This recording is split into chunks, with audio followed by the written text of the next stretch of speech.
ప్రభు మీతో ఉండును గాక. పునీత మత్తయి గారు వ్రాసిన సువిశేషములోని భాగము 16వ అధ్యాయము 13 నుండి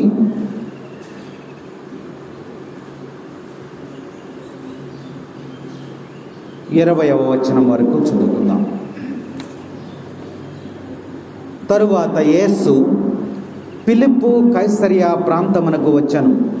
ప్రజలు మనుష్య కుమారుడు ఎవరని భావించుచున్నారు అని తన శిష్యులను ఆయన అడిగాను. అందుకు వారు, కొందరు స్నాపకుడకు యోహాననియు, కొందరు ఏలియానియు, మరికొందరు ఇర్మియా లేదా ప్రవక్తలలో ఒకడనియు చెప్పుకొనుచున్నారు అనిరి. మరి నేను ఎవరని మీరు భావించుచున్నారు అని యేసు వారిని అడిగాను.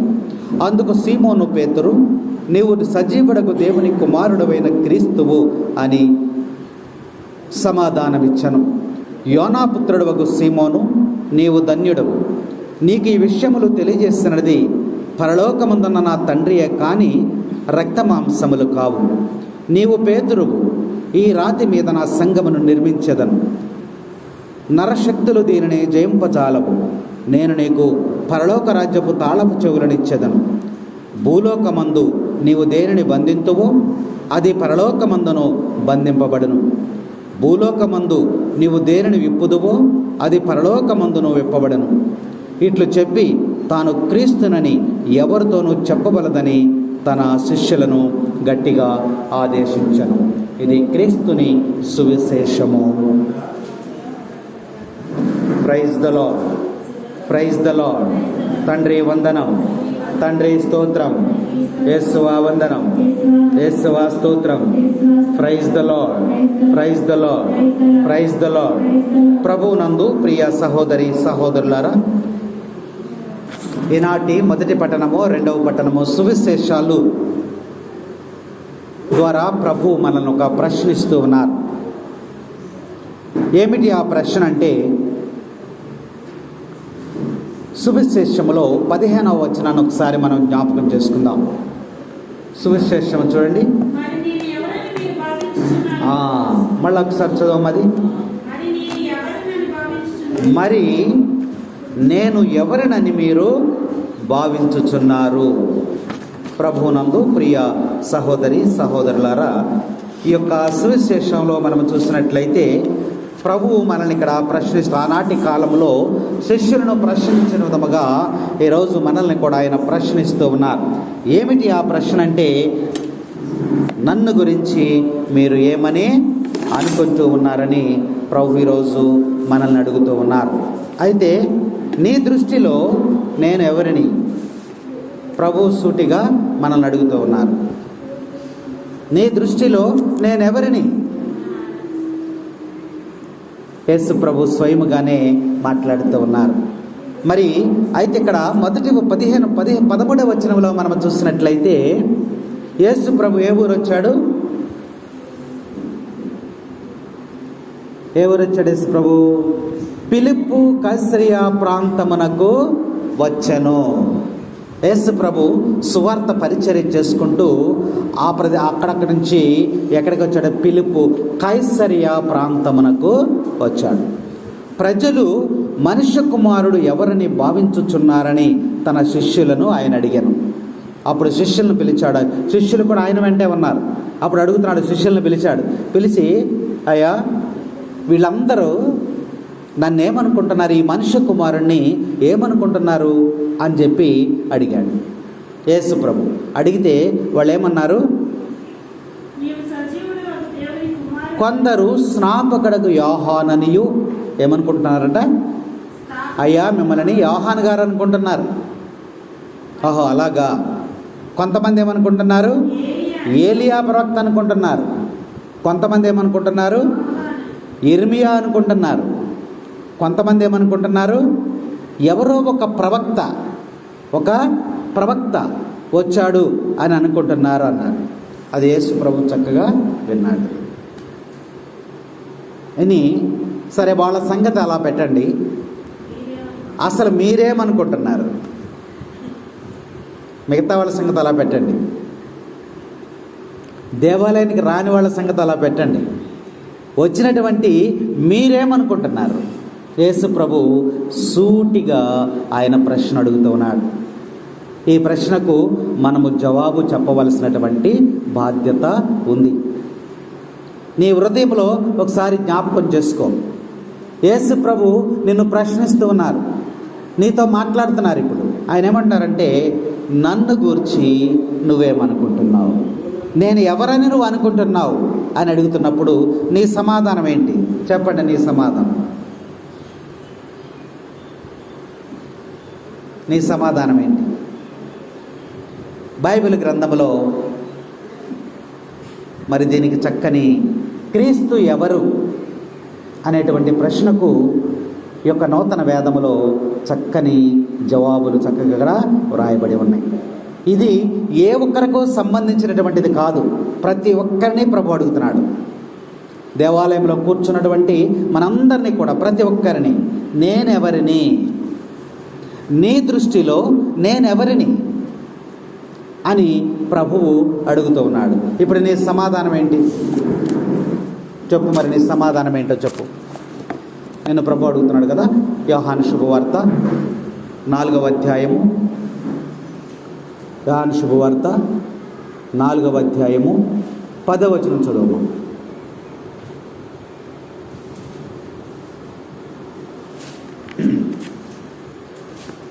యోహాను శుభవార్త 4వ అధ్యాయము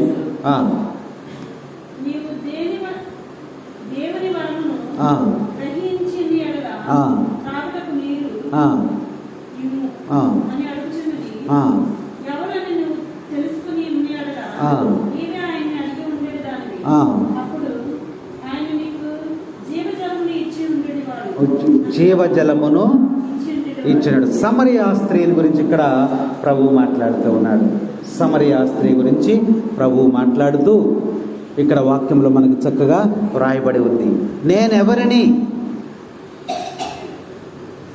అని యేసు ప్రభు వేసినటువంటి ప్రశ్నకు ఆయన ఎవరు? జీవజలము. Praise the Lord, praise the Lord. ఆయన ఎవరు? జీవజలము. క్రీస్తు సమరియా స్త్రీతో నేను జీవజలాన్ని నీకు ఇస్తాను అని చెప్పాడు. కాబట్టి యేసు క్రీస్తు ప్రభు ఎవరంటే జీవజలము. అంటే ఈ జీవజలమే పవిత్రాత్మ. జీవనదిని నా హృదయములో ప్రవహింప చేయుమయా, జీవనదిని నా హృదయములో ప్రవహింప చేయుమయా. ఏమిటి? యేసు ప్రభు అంటే నేనెవరిని అని యేసు ప్రభు నిన్ను ప్రశ్నిస్తూ ఉన్నప్పుడు, అయ్యా నువ్వు జీవజలానివి, నువ్వు జీవజలానివి. ఈ జీవజలం అనేది, ఈ ఆత్మ అనేది క్రీస్తు నుండి బయలుదేరి మరి నరుల హృదయాలలోనికి మరి ఒక పెద్ద వెల్లువలా ప్రవహిస్తూ ఉంటుందని లేఖనం మనకి తెలియజేస్తూ ఉంది. కాబట్టి ఆత్మకు ముఖ్యమైనటువంటి పని ఏంటంటే క్రీస్తుని తెలియచేయటమే.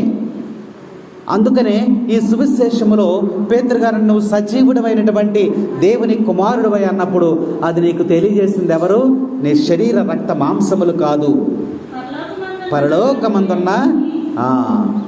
కాబట్టి ప్రభువుని విశ్వసించేటట్టు చేయడమే ఈ యొక్క ఆత్మ పని.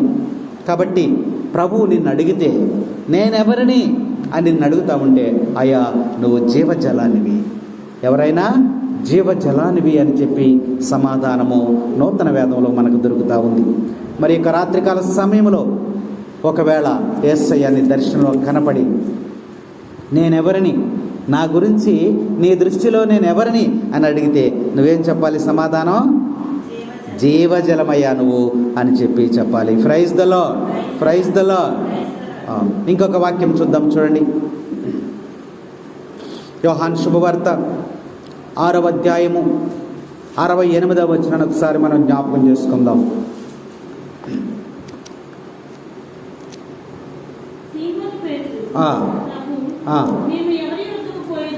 మేము ఎవరి వద్దకు పోయేదము? నీవు నిత్య జీవపు మాటలు praise the Lord, praise the Lord. ప్రభు అడుగుతున్నాడు ప్రశ్న ఈ రాత్రికాల సమయంలో. మరి పల్లవికి దర్శనం వచ్చి నేనెవరిని అని అడిగాడు అనుకోండి. అయ్యా నువ్వెవరో నాకు తెలియదని చెప్తావా? నువ్వెవరో నాకు తెలియదని చెప్తావా? ఏమని చెప్తావు? వాక్యం మనకు బోధిస్తుంది, అయ్యా నువ్వు నిత్య జీవపు మాటలు కలవాడవయ్యా. నా దృష్టిలో నువ్వు ఎలాంటి వాడవు? నిత్య జీవపు మాటలు కలవాడవు అని చెప్పాలి.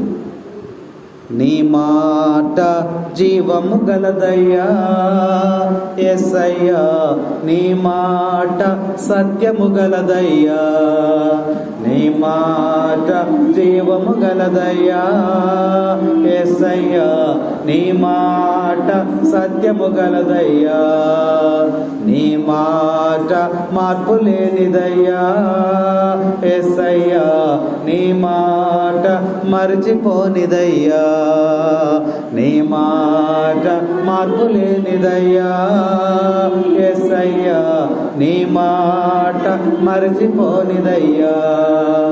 ఏది మారినా నీ మాట మారదయ్యా, ఏది మారినా నీ మాట మారదయ్యా, ఏది ఆగినా నీ మాట జరుగునయ్యా, నీ మాట జీవము గలదయ్యా యేసయ్యా, నీ మాట సత్యము గలదయ్యా.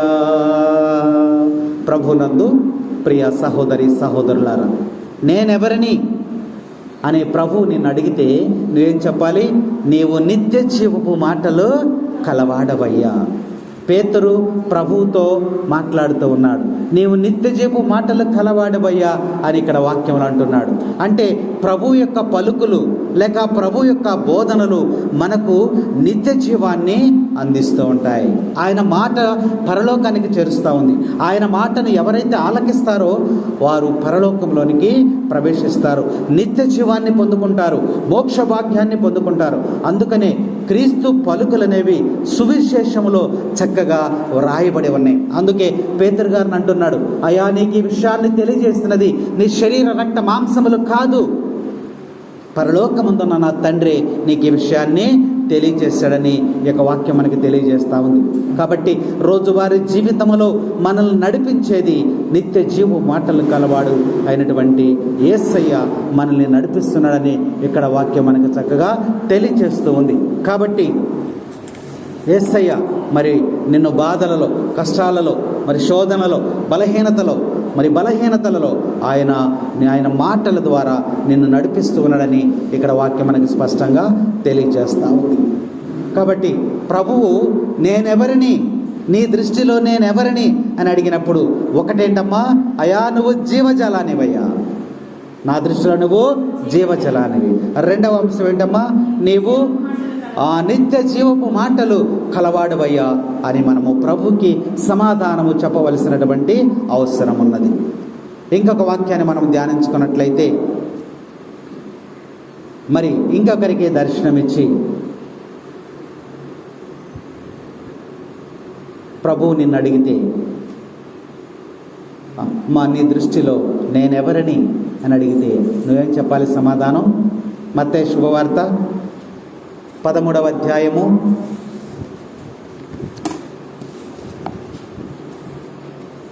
44వ వచనం. పరలోక రాజ్యము పొలములో దాచబడిన ధనము వలె ఉన్నది. ఒకడు దానిని కనుగొని అచ్చటనే దాచి ఉంచి సంతోషముతో వెళ్ళి తనకున్నదంతయు అమ్మి ఆ పొలమును కొనెను. Praise the lord. అయా నువ్వెవరివి అంటే నా దృష్టిలో నువ్వెవరై అంటే నువ్వు ఒక నిధి లాంటి వాడవు. యేసయ్య ఎవరమ్మా, నేనెవరని నువ్వు భావించుచున్నావు అని ప్రభు నిన్ను అడుగుతున్నాడు. అడిగినప్పుడు నువ్వేం చెప్తాయా, నువ్వు నా నిధివి. నిధి అంటే ఏంటమ్మా? నిధి అంటే భూమిలో దాచబడినటువంటి ధనం. కొన్ని చోట్ల ఒక్కొక్కసారి పేపర్లో వస్తూ ఉంటే చూసారా, అక్కడ వాళ్ళకి నిధి దొరికిందంట, వాళ్ళకి నిధి దొరికిందంట అని చెప్తారు. అంటే భూమిని తవ్వుతూ ఉన్నప్పుడు మరి పూర్వకాలము రాజుల కాలంలో మరి బంగారము వెండి ఇవన్నీ కూడా భూముల్లో దాచి ఉంచినప్పుడు అది కొన్ని సంవత్సరాల తర్వాత అక్కడ ఏదన్నా మరి ఒక కట్టడం ఏదైనా కడతానికి తవ్వినప్పుడు ఆ భూమిలో ఆ నిధులు దొరుకుతూ ఉంటాయి, నిధులు దొరుకుతూ ఉంటాయి. దేవుడు మరి ఇక్కడ మాట్లాడుతున్నాడు, ప్రభువు మనకు ఒక నిధి లాంటి వాడు. ఆ నిధిని నువ్వు సంపాదించుకోవాలి, ఆ నిధిని నువ్వు సంపాదించుకోవాలి. ఒక చిన్న ఉపమానాన్ని మీకు తెలియజేస్తాను. ఒక అతను సముద్రం దగ్గరికి వెళ్ళాడంట. సముద్రం దగ్గరికి వెళ్ళినప్పుడు ఒక సీసా అక్కడికి కొట్టుకుని వచ్చింది, ఒక సీసా. ఆ సీసాలో ఒక చీటీ ఉంది. ఆ సీసా అక్కడికి కొట్టుకుని వస్తే వెంటనే ఆ సీసాని తీసి ఆ మూత తీశాడు. మూత తీసి అందులో పేపర్ ఉంది. ఆ పేపర్ను బయటికి తీస్తే అందులో ఏముందంటే, ఎదిగి సముద్రములో 1 కిలోమీటర్ లోతులో ఒక నిధి దాచబడి ఉన్నది అని రాసి ఉందంట. సరే, వాడేమనుకున్నాడంటే, చూశాడు, కిలోమీటర్ వెళ్ళాలి సముద్రంలోకి, ఎందుకులే మనకి శ్రమ అంతా, ఒకవేళ అక్కడికి వెళ్తే చనిపోతే మునిగిపోతే ఎందుకులే వదిలే అని చెప్పి మళ్ళీ ఆ సీసాలో ఆ చీటీ పెట్టేసి మూత పెట్టేసి సముద్రంలోకి విసిరేసి వాడి దారిని వాడు వెళ్ళిపోయాడు. అది సముద్రంలో కొట్టుకుంటా బయటకు వచ్చేసింది మళ్ళీ ఒడ్డుకి. ఇంకొంతసేపటికి ఇంకొకడు వచ్చి ఏదో సీసా ఉందని చెప్పి తీసి చూస్తే అందులో 1 కిలోమీటర్ తర్వాత ఒక నిధి దాచబడి ఉంది అన్నాడు. అప్పుడు వాడేం చేశాడంటే, ఈ సముద్రంలోనికి అంత దూరం వెళ్ళాలంటే మరి అనేకమైనటువంటి పాములు, పీతలు, చేపలు, లేకపోతే ఇంకా రకరకాల జంతువులు ఇవన్నీ ఉంటాయి. ఇవన్నీ కూడా నన్ను పట్టుకుని మరి బాధిస్తూ ఉంటాయి, లేదా చంపేస్తాయి. ఎందుకులే మనకి ఆ నిధి, మనకి ఎక్కడో కంటికి కనబడినటువంటి నిధి మనకెందుకులే అని చెప్పేసి వదిలేశాడు. మూడో వ్యక్తి చూసినప్పుడు ఆయనకి ఆశ పుట్టింది. ఒక నిధి అంటున్నాడు అక్కడ, కాబట్టి ఏ విధంగా అయినా మనము దీనిని సంపాదించాలి అని చెప్పి కొంత ప్రయత్నం చేశాడు. కొంత దూరం వెళ్ళాడు. సముద్రంలోనికి నడుచుకుంటా కొంత దూరం వెళ్ళేసరికి నీళ్లు బాగా లోతుగా వచ్చేస్తున్నాయి, మునిగిపోయే పరిస్థితి అక్కడికి వచ్చేస్తుంది. అమ్మో, నా ప్రాణాలు ముఖ్యము, ఈ నిధి తంగస్ తర్వాత నా వల్ల కాదు అని చెప్పి ఆయన తిరిగి వచ్చేసాడు. తరువాత ఇంకొక వ్యక్తి వచ్చి ఆయన ఏం చేశాడంటే, ఒక పడవను తీసుకున్నాడు. అంటే ఆ నిధిని నేను ఏ విధముగా అయినా సరే సంపాదించాలి, అక్కడ నిధి ఉందని చెప్పారు కాబట్టి దాన్ని నేను ఏ విధముగా అయినా సరే సంపాదించాలని మరి ఒక పడవని సిద్ధం చేసుకుని ఆ పడవలో ఎక్కి బయలుదేరి ఇదిగో 1 కిలోమీటర్ పాటు ఆ పడవలో ప్రయాణం చేసి అక్కడికి వెళ్ళి ఆ పడవని ఆపి అక్కడికి ఒక గొలుసేసి దిగి, మరి ఆ గొలుసు ద్వారా దిగి మునిగిపోతూ ఉంటే గబగబా పైకెక్కి మళ్ళీ దిగి మళ్ళీ పైకెక్కి అలా ఆ గొలుసుని లోపలికేసి అనేక విధాలుగా ప్రయత్నం చేసి ఆ యొక్క పెట్టెను పట్టుకున్నాడు. ఈ గొలుసుని ఏం చేశాడంటే ఆ వేసి అనేక రకాలుగా ఒక రోజంతా కూడా ప్రయత్నం చేసి విసుగు చెందకుండా ఆ గొలుసుతో ఆ యొక్క పెట్టెను తగిలే వరకు కూడా వెతికి దానిని బయటకు తీసుకుని వస్తే ఆ పెట్టెలో ఏమన్నాయమ్మా, వజ్రాలు, వైడూర్యాలు, మరి ఆడంబరంగా కంటికి విందుగా కనువిందుగా అనేక ధనాగారం అందులో దాచబడి ఉంది. దానితో అతను ఒక్కసారి ఏమైపోయాడమ్మా, కుబేరుడైపోయాడు. Praise the Lord. కాబట్టి ప్రభువు ఎలాంటి వాడంటే దాచబడినటువంటి ధనము. మీరు పొలాలకు వెళ్తూ ఉంటారు కదా, ఇప్పుడు వాక్యంలో చదివిన పిల్లలు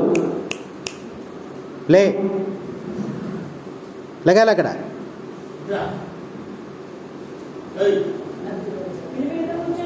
ముగ్గురిని 3 చోట్ల కూర్చోబెట్టే, నువ్వు ముందుకు రారా.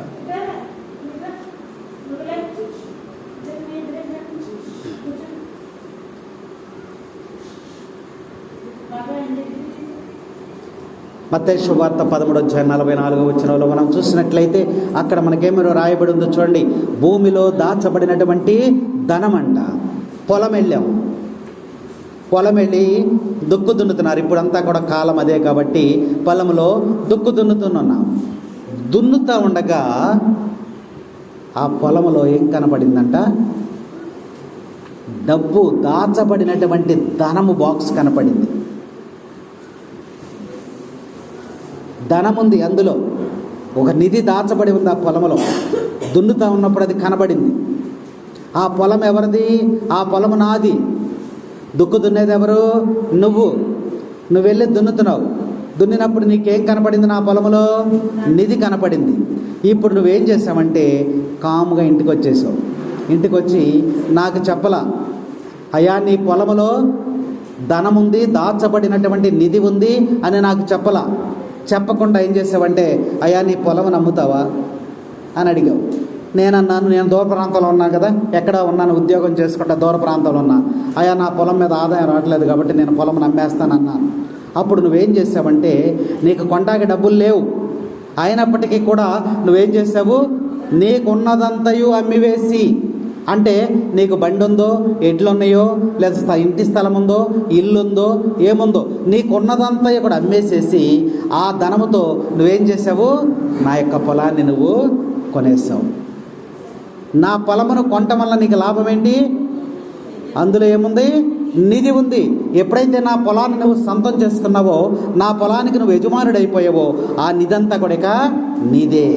చూసారా? కాబట్టి ప్రభు మనకి ఎలాంటి వారు అంటే, ఆయన ఒక నిధి లాంటి వాడు. ఆయన నువ్వు సంపాదించుకోవాలి, ఆయన నువ్వు తెలుసుకోవాలి. ఆయన తెలుసుకుని ఆయన నీ సొంతం చేసుకున్నట్లయితే నువ్వేమవుతావమ్మా? ధనవంతుడిగా మారుతావు. ఆత్మీయమైనటువంటి మరి నిత్య జీవం పొందుతావు. పరలోకానికి నువ్వు ప్రవేశిస్తావని ఈ యొక్క ప్రభువు అడిగినటువంటి దానికి ఈరోజు మనము సమాధానము చెబుతూ ఉన్నాం. ఈ రాత్రి కాలములో దర్శనములో ప్రభువు మరి యొక్క మహిమకు కనిపించి, మహిమ నా గురించి నువ్వేమనుకుంటున్నావు అని అడిగాడు అనుకోండి. ఏం చెప్తుంది మహిమ? ఏం చెప్తుంది? అదే నిన్ను అడిగితే నువ్వేం చెప్తావు? మొదట వ్యక్తిని అడిగినప్పుడు, నీ దృష్టిలో నేను ఎవరిని అని అడిగినప్పుడు మొదటి వ్యక్తి ఏం చెప్పాడమ్మా? అయ్యా నువ్వు జీవజలానివయ్యా. రెండో వ్యక్తి ఏం చెప్పాడు? నిత్య జీవ మాటలు కలవాడవయ్యా. మూడో వ్యక్తి ఏం చెప్పాడు? అయ్యా నువ్వు నాకు నిధి లాంటి వాడివయ్యా అని చెప్పాడు. ఇప్పుడు మహిమ ఏం చెప్పుద్ది? ఏం చెప్పుద్ది?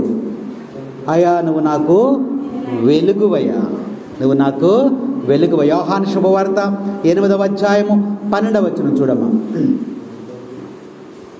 నువ్వు నాకు వెలుగు లాంటి వాడవు. యేసు మరలా వారితో, లోకమునకు వెలుగును నేనే. Praise the Lord, praise the Lord, praise the Lord, praise the Lord. లోకమంతా కూడా ఎలా ఉంది? లోకమంతా కూడా ఎలా ఉందమ్మా? అంధకారముగా ఉంది. అంధకారం, అంత అంధకారం, ఈ లోకమంతా అంధకారం. పడండి.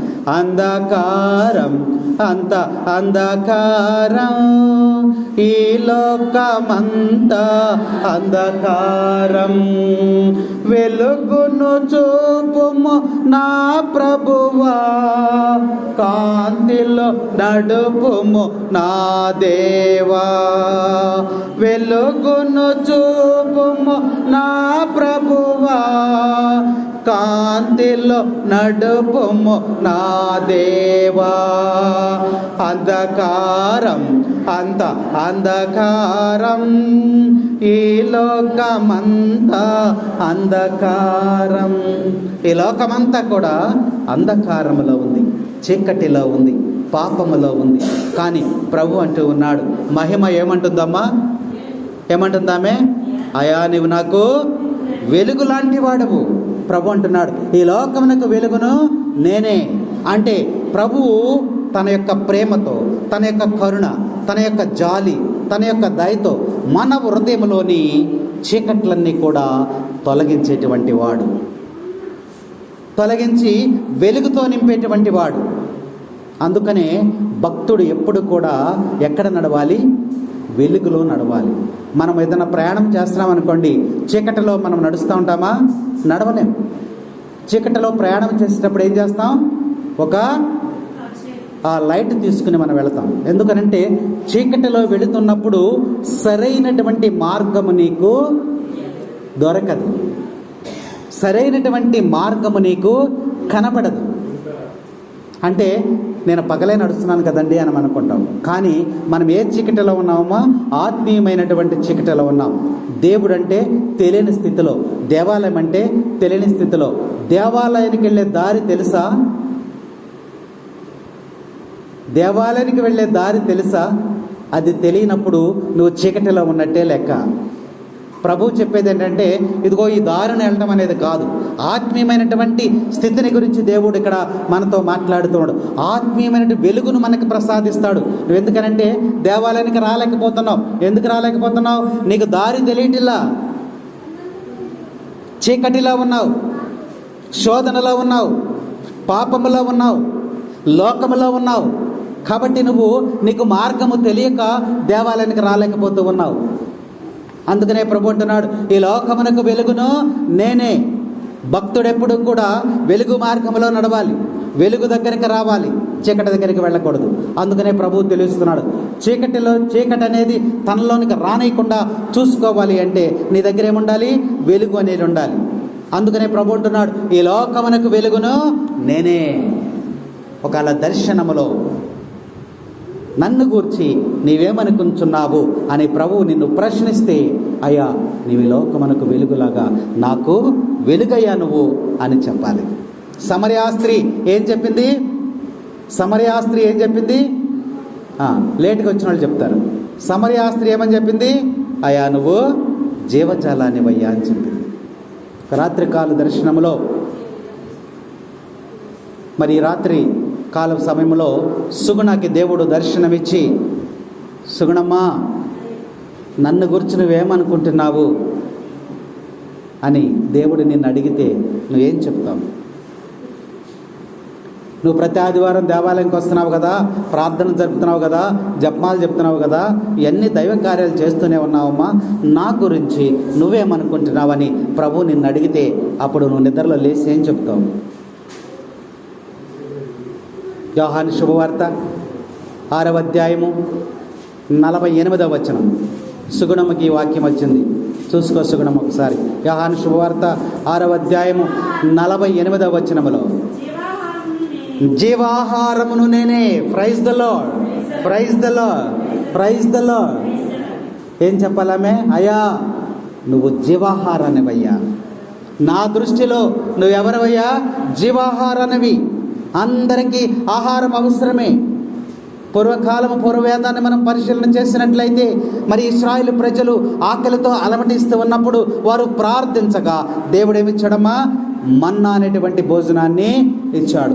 దేవదూతలు భుజించేటువంటి మన్నా అనేటువంటి శ్రేష్టకరమైనటువంటి ఆశీర్వాదకరమైనటువంటి ఆహారాన్ని ఇచ్చాడు. కానీ వారికి అది రుచించిందా? రుచించలేదు. కానీ ఈనాడు మనకి ప్రభు ఇచ్చినటువంటి ఆహారం ఏంటమ్మా? తనే. యేసు ప్రభువే ఆహారం అయిపోయాడు నీకు. తన శరీరమును తన రక్తమును ఆహారముగా మార్చి నీకు ఇచ్చాడు. అదే దివ్య సత్ప్రసాదం. కాబట్టి దివ్య సత్ప్రసాదం అనేది మనలను దేవునిలోనికి మార్చేటువంటి దివ్య సంస్కారం. చూసారా? దర్శనంలో ప్రభు అడుగుతున్నాడు. ఈరోజు సువిశేషం అంతా కూడా అదే ఆయన అడుగుతూ ఉన్నాడు. 15వ వచనం చూడమ్మా. సువిశేషంలో నేను ఎవరని మీరు భావించుచున్నారు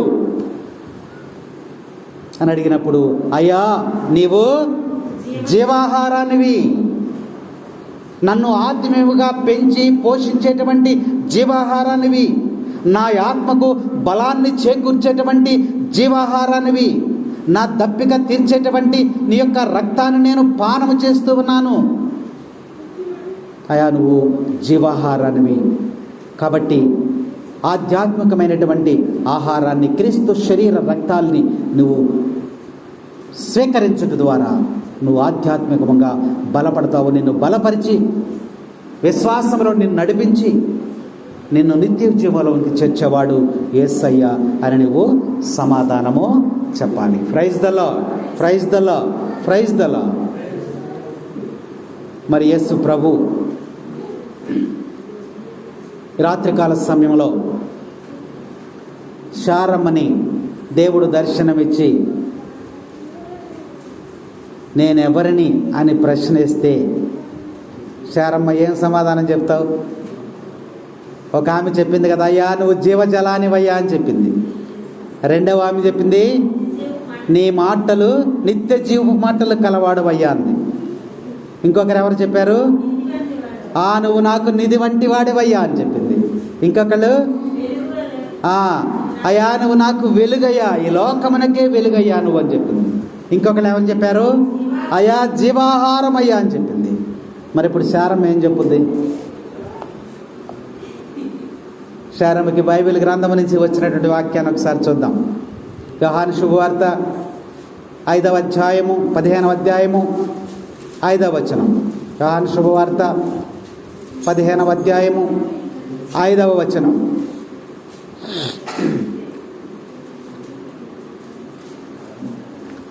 చదువు. నేను ద్రాక్షావల్లిని, మీరు రెమ్మలు.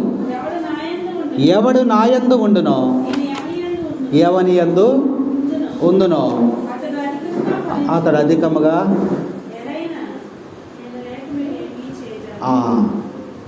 నేను లేక మీరేమీయో చేయరాదు. శారం ఏం చెప్తుందో చూడండి. దర్శనంలో యేసు ప్రభుతో మాట్లాడుతున్నటువంటి మాట, అయ్యా నువ్వు ద్రాక్ష వల్లివి, నేను ద్రాక్ష తీగను అంది. ఎందుకు అందో మరి ఆ మాట ఆమె అనేసింది. ప్రభు దర్శనం రాగానే ఆమె చెప్పేసింది, ఏమంది?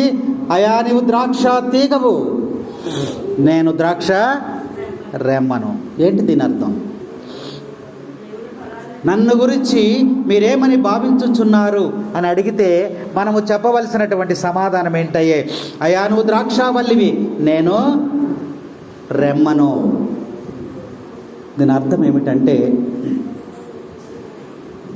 ద్రాక్ష తీగ రెమ్మ అంతేనా? ద్రాక్ష కొమ్మ తీగ, ఈ రెండిటికి ఏమన్నా సంబంధం ఉందా? ఉందా లేదా? ఉందా? కొమ్మని కట్ చేసామనుకో, ఆ రెమ్మని కట్ చేసి అక్కడ వేసాం, ఏమవుద్ది? మెలుకున్నారా? Praise the Lord, praise the Lord. ఒక చెట్టు ఉంది కదా అక్కడ, ఇందులోంచి ఒక కొమ్మని తీసి బయట వేసాం, ఏమవుద్ది? ఏమా ఎండిపోద్దంట. అంటే ఈ చెట్టుకి ఈ కొమ్మకి ఒక సంబంధం అనేది ఉంది, అవునా? ఎప్పుడైతే ఈ రెమ్మ దానిని అంటి పెట్టుకుని ఉంటుందో అప్పుడే అది బ్రతుకుద్ది. ఎప్పుడైతే దీనిని తెంపి నరికి పక్కన పడేసామో అది సాయంత్రం కల్లా ఏమైపోద్దమ్మా? వాడిపోద్ది, చనిపోద్ది. జీవం అనేది అందులో ఉండదు. ఎప్పుడు జీవం ఉంటుంది అందులో? ఆ కొమ్మని అంటి పెట్టుకుని ఉన్నప్పుడు మాత్రమే అందులో జీవం అనేది ఉంటుంది. మరి యేసు ప్రభుకి నీకు ఏమన్నా చుట్టరకం ఉందా? ఏమన్నా యేసు ప్రభు తెలుసమ్మా నీకు? తెలుసా? ఏమన్నా నీకు తెలుసా? సుమా నీకు తెలుసా? యేసు ప్రభు తెలుసమ్మా ఎవరికన్నా? తెలుసా తెలీదా? తెలుసా? మీరు చుట్టమా అమ్మా? యేసు ప్రభుకి మనకి ఏమన్నా చుట్టరకం ఉందా? నిన్ను సృజించినటువంటి వాడు యేసు ప్రభుకి మీకు ఏమైనా చుట్టరకం ఉందమ్మా? ఉందా లేదా? ఉంటే ఉందానండి, లేకపోతే లేదానండి. చుట్టరికాలు అనేది ఎలా ఉంటాయి? చుట్టరికాలు ఎలా ఉంటాయి మీ అందరికీ తెలుసు. ఎవరిని కలుపుకోవాలో ఎవరిని విడగట్టాలో మనకి అది ఎండతో పెట్టినటువంటి విద్య. చుట్టరికాలు ఎలా ఉంటాయమ్మా? కలుపుకోవటంలోనే చుట్టరికాలు అనేది మనకి ఏర్పడుతుంది. కలుపుకుంటే చుట్టం అయిపోతాడు, కలుపుకోకపోతే చుట్టం కాదు, అవునా? కాబట్టి యేసు ప్రభుకి మనకేమైనా చుట్టరికం ఉందంటే ఉంది. దేవునికి మనకి చుట్టరికం ఉంది. నేను తండ్రినైతే మీరు కాదు చెప్పాలి. నేను తండ్రినైతే మీరు బిడ్డలు. తల్లి బిడ్డ సంబంధం ఉందా లేదా? పరలోకమందున్న మా యొక్క చెప్పండి గట్టిగా, పరలోకమందున్న మా యొక్క తండ్రి.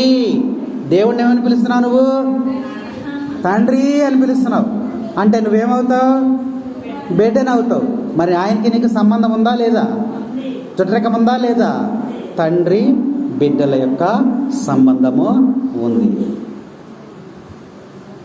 ఇంకో చోట మనం చూస్తే శారమ్మ గట్టి వాక్యమే తీసుకుంది. యేసు ప్రభుని గురించి మంచిగానే చెప్పింది. అయ్యా నువ్వు ద్రాక్ష తీగవైతే నేను రెమ్మని అని చెప్పింది. చూసారు అందులో ఎంత అర్థం ఉందో. ప్రభువుని గురించి మరి చుట్టరికం, ప్రభువుని కలుపుకోవాలి. నిన్ను అంటు పెట్టుకుని ఉన్నప్పుడే నాకు జీవం, నిన్ను అంటుకొని ఉన్నప్పుడే నాకు నిత్య జీవం, నిన్ను అంటుకొని జీవించినప్పుడే నాకు ఆనందం, నిన్ను అంటుకొని జీవించినప్పుడే నాకు సంతోషం. కొమ్మలు, రెమ్మలు, పువ్వులు, కాయలు. ఒక చెట్టు అనేది కాయలు కాస్తూ ఉంటే, పువ్వులు పోస్తూ ఉంటే మనకు ఎలా ఉంటుంది? మనకు ఎలా ఉంటుంది? చెప్పండి, మాట్లాడండి. మీరు కూడా మాట్లాడండి. మౌనంగా ఉంటే ఎట్లా? దేవాలయంలో మాట్లాడండి. చివరి పదాలేగా నేను అడిగేది. వాక్యం చెప్పంట్లా, చివరి పదాలే.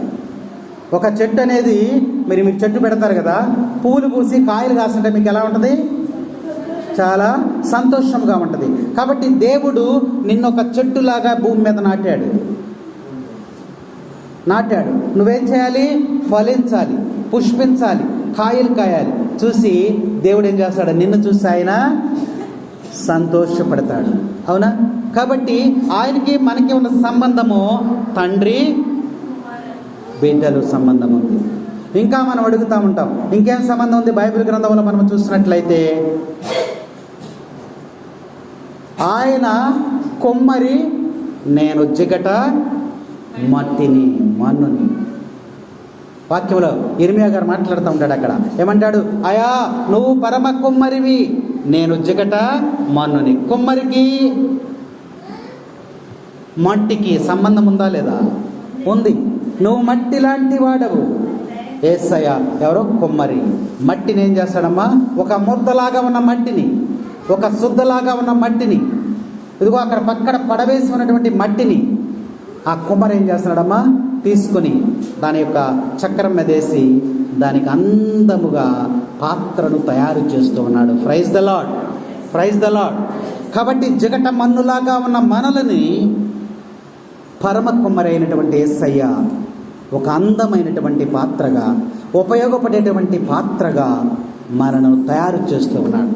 కాబట్టి ఆయనకి మనకి ఉన్న సంబంధం ఏంటంటే కుమ్మరి, జిగట మన్ను. ఇంకా ఆయనకి మనకున్న సంబంధం ఏంటంటే ఆయన శిరస్సు, మనము శరీరము. శరీరములో ప్రధానమైనటువంటి భాగం ఏంటమ్మా? శిరస్సు. కాబట్టి ఆయన శిరస్సు అయి ఉన్నాడు, మనము శరీర భాగాలు ఉన్నాం. మనమందరం కూడా ఆ యొక్క శిరస్సుకు లోబడి జీవించాలి. ఇంకా చూసినట్లయితే ఇంకా మనం సంబోధిస్తూ ఉంటాం, అయ్యా నువ్వు మంచి కాపరివి, నేను గొర్రెలము. గొర్రెలకి కాపరికి ఏ విధమైన సంబంధం ఉందో అలాగే నీకు కూడా దేవునికి కూడా సంబంధం ఉంది. ఆయన కాపరి అయితే నువ్వెవరు? గొర్రెలు. ఆయన మందలో మేపబడేటువంటి గొర్రె పిల్లవును. అందుకనే ప్రభు మనకి తెలియజేస్తున్నాడు, నేనెవరిని అని ప్రభు ప్రశ్నిస్తే నువ్వేం చెప్పాలి? అయ్యా నువ్వు ద్రాక్ష తీగవు, నేను రెమ్మలను అని చెప్తున్నాడు. ఆ రెమ్మ ఎప్పుడైతే దానిని అంటి పెట్టుకుని జీవిస్తుందో అప్పుడు నీ జీవితంలో కూడా ఆనందం. ప్రభువును అంటి పెట్టుకొని నీవు జీవించినప్పుడు నీ జీవితంలో సంతోషము, ఆనందము, శాంతి, సమాధానము, స్వస్థత, ఆరోగ్యము, సమస్తమైనటువంటి మేలులు, సమస్తమైన ఆశీర్వాదాలు నీకు లభిస్తాయని ఈరోజు ప్రభు వేసినటువంటి ప్రశ్నకు మరి నూతన వేదము ద్వారా జవాబు మనము చెప్తూ ఉన్నాం. ఇంకొకరు చెప్పండి. నాగమణి, ఈ రాత్రి కాలంలో దేవుడు నీకు దర్శనమిచ్చి, నగమణి లెగమ్మ నన్ను గురించి నువ్వేమనుకుంటున్నావమ్మా అని నిన్ను అడిగితే, ఇప్పుడు అడిగాడు సువిశేషములో శిష్యులందరిని అడిగాడు. వాళ్ళందరూ చెప్పాల్సినవి చెప్పేశారు. నిన్ను అడిగితే మనల్ని అడుగుతున్నాడు వాళ్ళ సువిశేషం ద్వారా, నన్ను గురించి నువ్వేమనుకుంటున్నావమ్మా, నీ దృష్టిలో నేను ఎవరిని అని అడిగితే నువ్వేం చెప్తావమ్మా?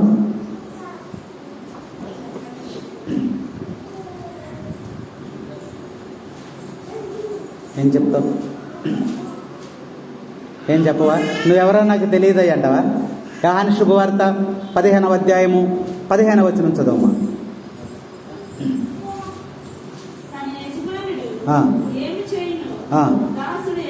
దాసుడు ఎరగడు కనుక ఇక మీదట మిమ్మలను దాసులని పిలువక స్నేహితుడు అని పిలుస్తాను. అయా నువ్వెవరవు అని అడిగితే, అయా నా స్నేహితుడవు. ఏం చెప్పాలి? నా స్నేహితుడవు. ఎంత గొప్ప మాట చూడండి. పేతురు గారు అన్నాడు, పేతురు నా గురించి నువ్వేమనుకుంటున్నావు అని పేతురుని అడిగితే పేతురు ఏమన్నాడు? సజీవుడు అయిన దేవుని యొక్క కుమారుడు అయ్యా అని అంటే యేసుప్రభు ఏమన్నాడు? ఈ మాట చెప్పింది నువ్వు కాదయ్యా, నీ శరీర రక్త మాంసాలు కాదు. ఎవరు చెప్పారు? పరలోకంలో నా తండ్రి నీతో చెప్పించాడు అన్నాడు. మరి ఇప్పుడు నాగమణికి వచ్చినటువంటి వాక్యాన్ని మనం ధ్యానిద్దాం. ఆమెను అడిగితే ఆమె ఏం చెప్తుందంటే, అయ్యా నువ్వు నా స్నేహితుడవు అని చెప్పింది. ఆమె ఎందుకు చెప్పింది స్నేహితుడని? అసలు స్నేహితుడు అంటే ఎవరు? సమానమని అంట. ఇంకా మీకున్నారు కదా స్నేహితులు. స్నేహితుడు అంటే ఎవరు? ఇద్దరి మధ్య ఎలాంటి దాపరికము లేకుండా మాట్లాడుకునేటువంటి వాడు స్నేహితుడు. చెప్పండి, మీ స్నేహం గురించి చెప్పండి. మీకు ఉన్నారుగా స్నేహితులు? లేరా? ఉన్నారు కదా. నువ్వు ఎవరికి చెప్పుకోలేనటువంటి రహస్యాలను ఎవరికి చెప్పుకుంటావు? స్నేహితుడికి చెప్పుకుంటావు. ఇప్పుడు యేసయ్య ఎవరు? స్నేహితుడు. అయ్యా నువ్వు నా స్నేహితుడివి అంటే నువ్వు ఎవరికి, లోకంలో ఎవరికి చెప్పుకోలేనటువంటి బాధలు, రహస్యాలని, బాధలని, కష్టాలని ఎవరికి చెప్పుకుంటావమ్మా? నీకు చెప్పుకుంటానయ్యా, అందుకని నువ్వు నా స్నేహితుడు అంది. ఇంకా స్నేహితుడు అంటే ఏంటి?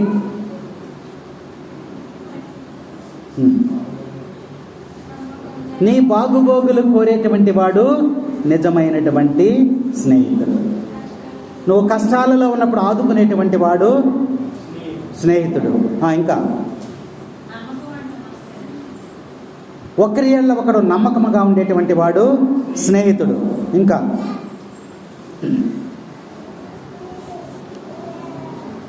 నీకోసము త్యాగం చేసేటువంటి వాడు స్నేహితుడు. అవునా? కాబట్టి మానవాళి కోసము ప్రాణత్యాగం చేసినటువంటి స్నేహితుడు ఎవరు? యేసయ్య. అంతకన్నా త్యాగం చేసేవాడు ఎవరు కూడా లేదు. ఇప్పుడు కాలంలో పడిపోతున్నారు జనం, భూమి మీద బ్రతకలేక ఎక్కడ పడిపోతున్నారమ్మా? కాలువల్లో, బావుల్లో, నదుల్లో పడిపోతున్నారు, చచ్చిపోతున్నారు. అవునా? ఇద్దరు స్నేహితులు కాలువ దగ్గరికి వెళ్ళారు అనుకోండి. ఒక స్నేహితుడు కాలువలో పడిపోయాడు. వాడిని రక్షించడానికి రెండో స్నేహితుడు దిగుతాడా? దిగడు. ఏమో నేను కూడా పడిపోతానేమో, సరే పోతే పోనీ, అడిగిన అందితే అందిస్తాడు, లేకపోతే పోరా బాబు అన్న.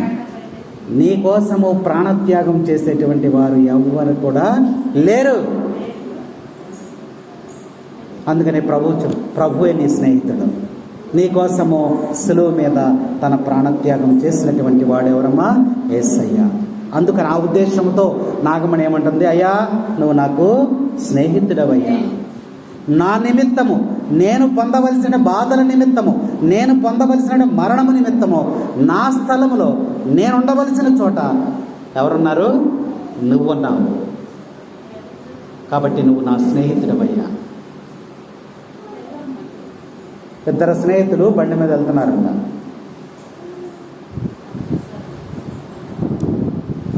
వెళ్తా ఉండగా ఒక ఎలుగుబంటి వచ్చిందంట.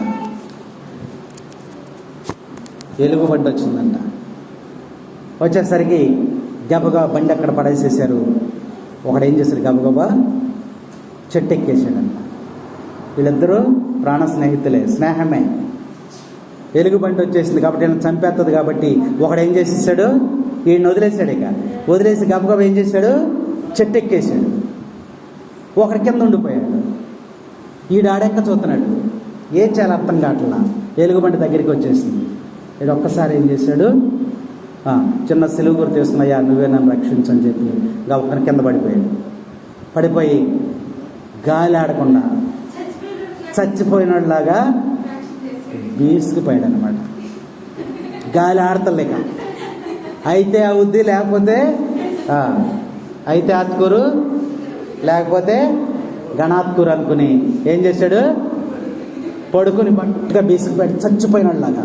ఎలుగుబంటి వచ్చేసింది. అక్కడికి వచ్చేసిన తర్వాత చూసింది, ఒకడు ఎక్కడ ఉన్నాడు, పైన ఉన్నాడు, ఒకడు ఎక్కడ ఉన్నాడు, కింద ఉన్నాడు.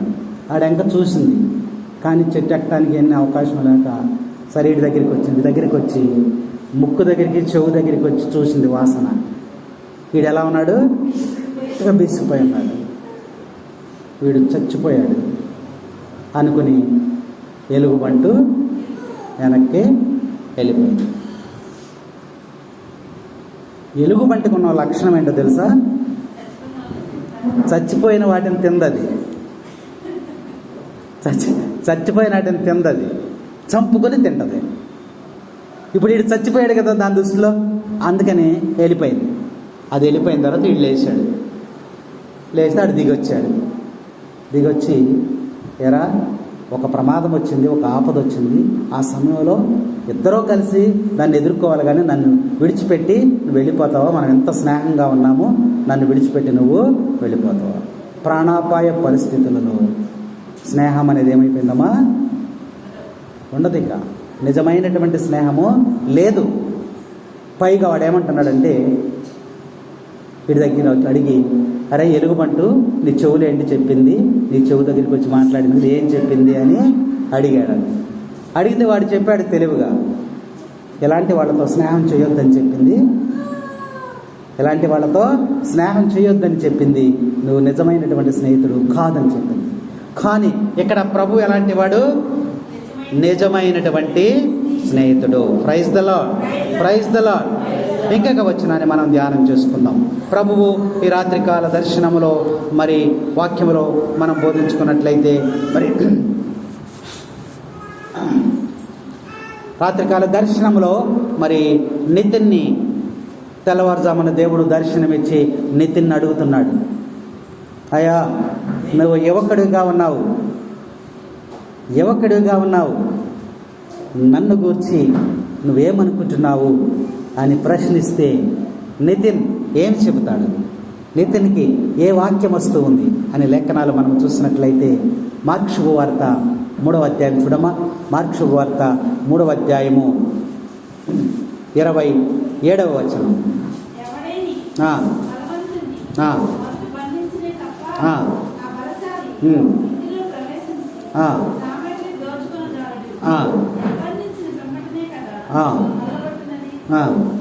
చాలు.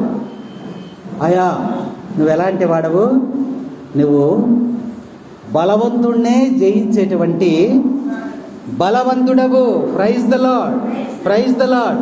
నా దృష్టిలో నువ్వెవరంటే, అయా నువ్వు నన్ను సూటిగా ప్రశ్న అడిగావు కాబట్టి నా దృష్టిలో నువ్వెవరంటే ఈ లోకము బలవంతుడు అనుకునేటువంటి వాడిని జయించేటువంటి గొప్ప బలవంతుడు అని చెప్పి ఆయన చెబుతూ ఉన్నాడు. బలవంతుడు ఉన్నాడు మన లోకంలో, ఈ లోకంలో బలవంతుడు ఉన్నాడు. బలం గల వాళ్ళు ఉన్నారు. ఎవరు ఎవరు బలవంతుడు? ఇంకా బైబిల్ గ్రంథాన్ని మనం తీసుకున్నట్లయితే బలవంతుడైనటువంటి ఒక వ్యక్తిని మనకు జ్ఞాపకం వస్తాడు. ఎవరైనా ఎత్తుగా ఉంటాడు, లావుగా ఉంటాడు, బలముగా ఉంటాడు, మరి కండలు తిరిగి ఉంటాడు. ఎవరైనా గొల్లియాతు. ఎవరమ్మైనా గొల్లియాతు అజానుబాహుడు, సవాల్ చేస్తాడు ఆయన. ఇశ్రాయేలు ప్రజలలో దమ్మున్నటువంటి వాడు ఎవడైనా సరే నా మీద యుద్ధానికి రావచ్చు. రాజులు సైతం కూడా దాక్కుంటారు. అంత బలవంతుడైనటువంటి వాడు. ఆ బలవంతుడిని జయించింది ఎవరమ్మా? యుద్ధము యెహోవాదే, యుద్ధము యెహోవాదే, యుద్ధము యెహోవాదే, యుద్ధము యెహోవాదే. రాజులు మనకెవ్వరు లేరు,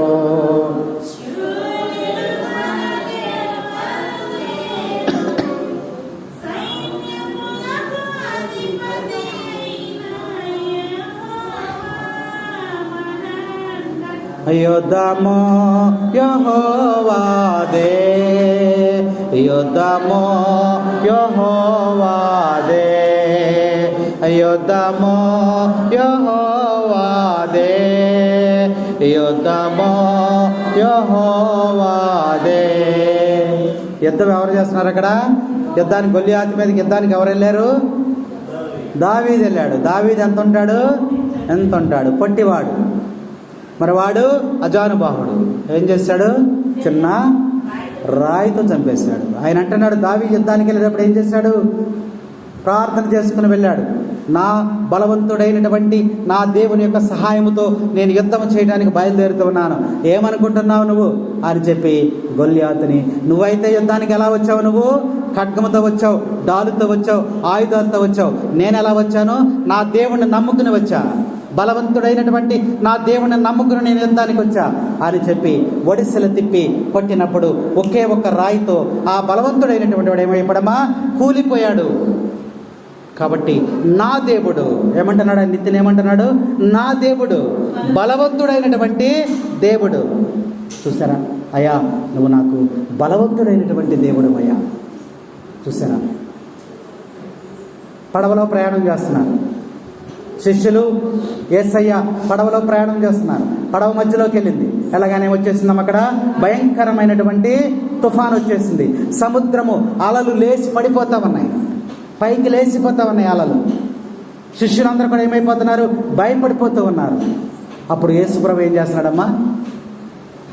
పడవలో అడుగు భాగాన్న పడుకొని ఉన్నాడు, నిద్రపోతున్నాడు.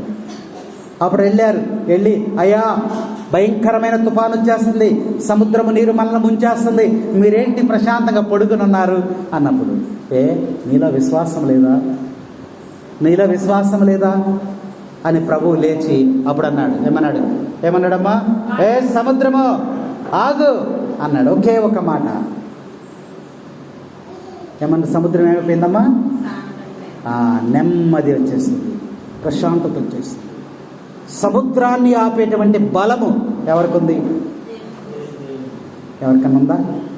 బలవంతులు ఉన్నారు, లేమనకూడదు. కానీ సముద్రాన్ని, తుఫానుని ఆపేటువంటి బలవంతుడు ఎవరున్నారు ఈ లోకంలో? అందుకనే నితిన్ అంటున్నాడు, నువ్వు నా బలవంతుడమైనటువంటి దేవుడవయ్యా. నువ్వు చేయలేనటువంటి కార్యాన్ని ఆయన చేస్తాడు. చనిపోయినటువంటి వ్యక్తిని లేపేటువంటి శక్తి కలిగినటువంటి వాడు ఆయన. నీటిని ద్రాక్షారసంగా మార్చేటువంటి శక్తి కలిగినటువంటి వాడు, బలవంతుడైనటువంటి దేవుడు. దయ్యాలను ఒక్క మాటతో వెళ్ళగొట్టినటువంటి దేవుడు.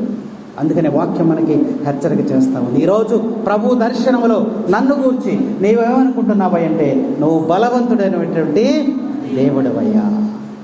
ఇంకొక మాట చెప్పుకొని ముగించుకుందాం. ఇంకొక వ్యక్తిని ప్రభు దర్శనములో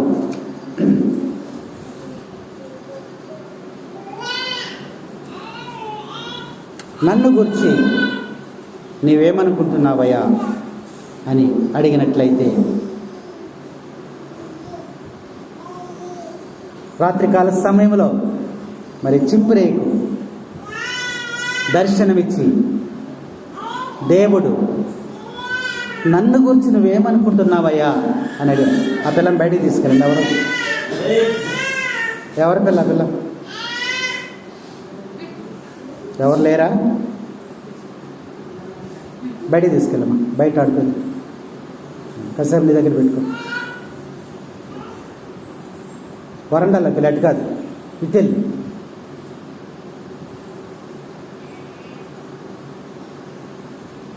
రాత్రికాల సమయంలో దర్శనం ఇచ్చి చెంపరి గారిని తట్టి లేపి ఏమయ్యా నిద్రపోతున్నావేంటి, నన్ను గురించి నువ్వేమనుకుంటున్నావు అని చింపురి గారిని అడిగితే ఏం చెప్తాడమ్మా ఆయన?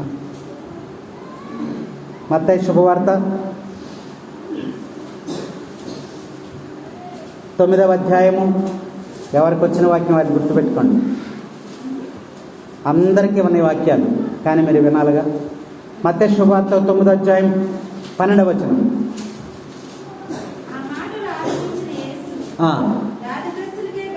వ్యాధిగ్రస్తులకే కానీ ఆరోగ్యవంతుడు సరిగ్గా చదువు, మళ్ళీ చదువు, మళ్ళీ ఆ మాటలను ఆలకించిన యేసు వ్యాధిగ్రస్తులకే కానీ ఆరోగ్యవంతులకు వైద్యుడు అవసరం లేదు కదా. Praise the Lord, praise the Lord. చింప్రి గారు చెప్తున్నారమ్మ ఈ మాట. చింప్రి అమ్మా, నువ్వు నా పరమ వైద్యుడివయ్యా. ఏమంటున్నాడమ్మా ఆయన? పరమ వైద్యుడవు.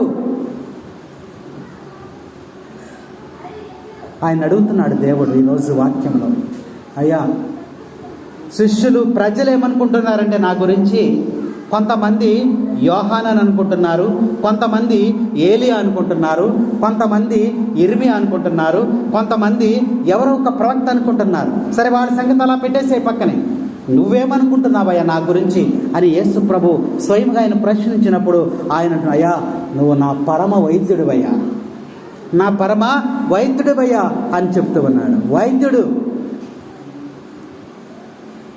ఎవరికి అవసరమమ్మా? రోగముతో ఉన్నటువంటి వాడికి వైద్యుడు అవసరం. యేసయ్య ఎవరు? పరమ వైద్యుడు. పరమ వైద్యుడు. ఆదిలోనే ఆపరేషన్ చేశాడు ఆయన. సృష్టి ఆరంభంలోనే ఆపరేషన్ చేసినటువంటి దేవుడు, మత్తిచ్చినటువంటి దేవుడు, ఎముకల డాక్టర్ ఆయన, కంటి డాక్టర్ ఆయన, హృదయానికి డాక్టర్ ఆయన. ఈ లోకంలో ఒక్కొక్క దానికి ఒక్కొక్కరు ఉన్నారు కదా. ఎప్పుడు చేశాడు? ఆదాముకి గాఢ నిద్ర కలగజేశాడు. గాఢ నిద్ర ఏం చేశాడమ్మా? మత్తు కలగజేశాడు. మత్తు ఇచ్చేటువంటి డాక్టర్ ఆయన, పరమ వైద్యుడు. ఆదాముకి ఆపరేషన్ చేశాడు. ఆపరేషన్ చేసి ఏం చేశాడు? ఒక ఎముకను తీశాడు. ఆనాడే వైద్యుడు ఆయన, పరమ వైద్యుడు. వైద్యుడికే వైద్యుడు. ఆయన నుండి నేర్చుకున్న వైద్యులే వీరంతా. ఆనాడే ఆపరేషన్ చేసి ఒక ఎముకను తీశాడు. ఆ ఎముక నుంచి ఎవరిని తయారు చేశాడు? కుంటివాడు యేసయ్య దగ్గరికి వెళ్ళాడు. ఏం చేశాడు? ఆయనకి ఎముకను సరి చేశాడు. అంటే ఎముకల డాక్టర్, ఆర్థ్రోపెడిక్. మన దేవుడు ఆర్థ్రోపెడిక్. చూసారా? హృదయానికి జలధార పీడితుడైనటువంటి ఒకడు యేసయ్య దగ్గరికి వచ్చాడు. వాక్యం చూసారా? జలధార పీడితుడు అంటే మూత్రపిండాల వ్యాధి. హిజ్కియా వ్యాధితో బాధపడితే ఏం చేశాడమ్మా? అయ్యా నీ టైం అయిపోయింది, నువ్వు సర్దుకోమన్నాడు. మాట్లాడాడు కదా దేవుడు. వింటున్నారా మాటలో? హిజ్కియా నీ టైం అయిపోయింది, సర్దుకోను అన్నాడు. అప్పుడు ఏం చేశాడు హిజ్కియా? గోడ వైపు తిరిగాడు. గోడ వైపు తిరిగి మోకరించి గోడ పట్టుకుని ఏడ్చి ఏడ్చి ఏడ్చి ఏడ్చి కన్నీటి ప్రార్థన చేశాడు. అప్పుడు దేవుడు అన్నాడు, హిజ్కియా నీ కన్నీటి ప్రార్థన నేను praise the Lord, praise the Lord ఆలకించాడు. ఆలకించి ఏం చేశాడమ్మా? 15 సంవత్సరాల పాటు ఆయుష్ని తిరిగిచ్చాడు. ఇప్పుడు చింప్రి అంటున్నాడు. ఏమంటున్నాడు? అయ్యా నేనెవరిని అని దేవుడు ఆయన అడిగితే దర్శనంలో ఆయన అంటున్నాడు, అయ్యా నువ్వు నా పరమ వైద్యుడవయ్యా, నన్ను స్వస్థపరిచిన దేవుడువయ్యా, నాకు జీవాన్ని ఇచ్చినటువంటి దేవుడువయ్యా అని చెప్పి సాక్ష్యం ఇస్తూ ఉన్నాడు. చూసారా? వైద్యుడు అంటే ఎవరు? సేవ చేసేటువంటి వాడు.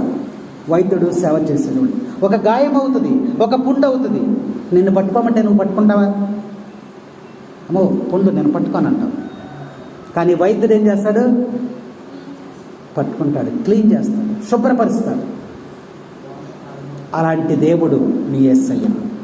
ప్రభువు నీకు దర్శనం అడిగినప్పుడు అయ్యా నువ్వు నా వైద్యుడివయ్యా అని చెప్పి నువ్వు సాక్ష్యం ఇవ్వగలిగినట్టు ఉండాలి.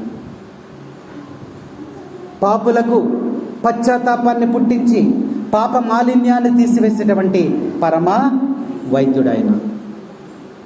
పాపాలు రోగాల్లాగా పెరిగిపోయినప్పుడు పశ్చాత్తాపము ద్వారా ఆ యొక్క రోగాలన్నీ తగ్గించేటువంటి పరమ వైద్యుడైన. బైబిల్ గ్రంథాన్ని పరిశీలన చేస్తే అనేక మంది వ్యాధిగ్రస్తులను స్వస్థపరిచినటువంటి వాడు. అందుకని ఆయన అంటున్నాడు, అయ్యా నువ్వు నాకు పరమ వైద్యుడవయ్యా. ఇంకా బైబిల్ గ్రంథంలో చూసినట్లయితే అనేకమైనటువంటి వాక్యాలు గ్రంథంలో వ్రాయబడి ఉన్నాయి. కాబట్టి వినినటువంటి వాక్యాలను ఒకసారి మనం జ్ఞాపకం చేసుకుందాం.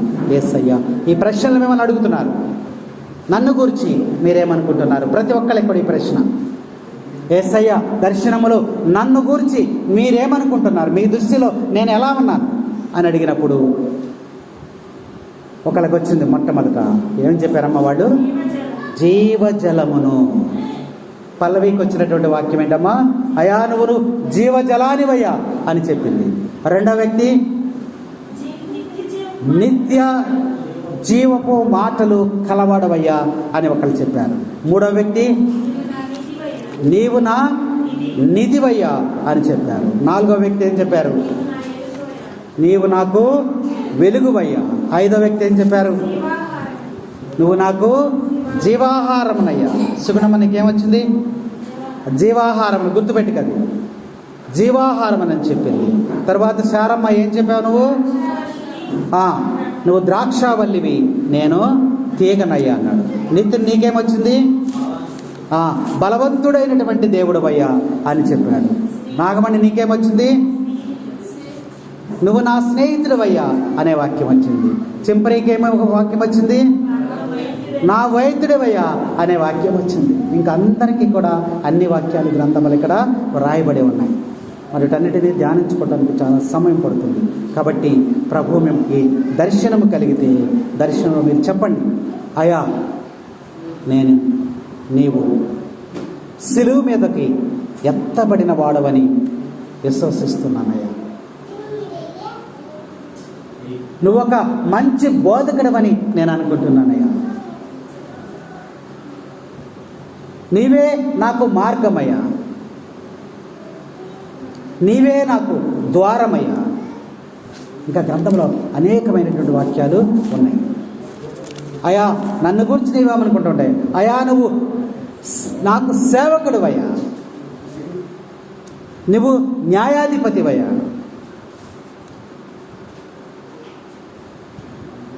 నువ్వు లోకము అంతం వరకు ఉండేటువంటి వాడివయ్యా. బైబిల్ గ్రంథంలో అనేకమైనటువంటివి వాక్యాలు వ్రాయబడి ఉన్నాయి. జీవించేది నేను కాదయ్యా, నీవే నాయందు జీవిస్తున్నావయ్యా. ఇలా ప్రభువుని గురించి రకరకాలైనటువంటి వాక్యముల ద్వారా విశ్వాసాన్ని మనము ప్రకటించవలసి ఉన్నది. ఎందుకనంటే ప్రభువు తానే స్వయముగా అడుగుతున్నాడు కాబట్టి. నేనెవరినయ్యా? ఆదిలో ఉన్న వాక్కువు నీవేనయ్యా, ఆదిలో ఉన్న వాక్కువు నీవేనయ్యా. నువ్వు గొప్ప సమరీయుడివయ్యా, నన్ను సంతోషపెట్టేవాడువు నీవేనయ్యా, నువ్వు నా రాజువయ్యా. చూసారు ఎన్నున్నాయో ప్రభువుని గురించి నువ్వు ప్రకటించవలసినవి. అంతేగాని ప్రభు దర్శనం వచ్చినప్పుడు నువ్వెవరో నాకు తెలియదని మాత్రమో అనకూడదు. ప్రభువుని విశ్వసించి ప్రభువుని ఘనపరిచి ప్రభువుని మహిమపరిచి ప్రభువుని ఆరాధించడానికి నువ్వు ప్రయత్నం చేయాలని ఈరోజు సువిశేషం ద్వారా దేవుడు మనతో మాట్లాడుతూ ఉన్నాడు. వినేటటువంటి వాక్యము మనలో ఉత్తేజాన్ని కలగజేసి మనలో మరి ప్రభువుని గురించి ఇంకా తెలుసుకొని ప్రభు మార్గంలో జీవించడానికి దేవుని యొక్క కృప మనకు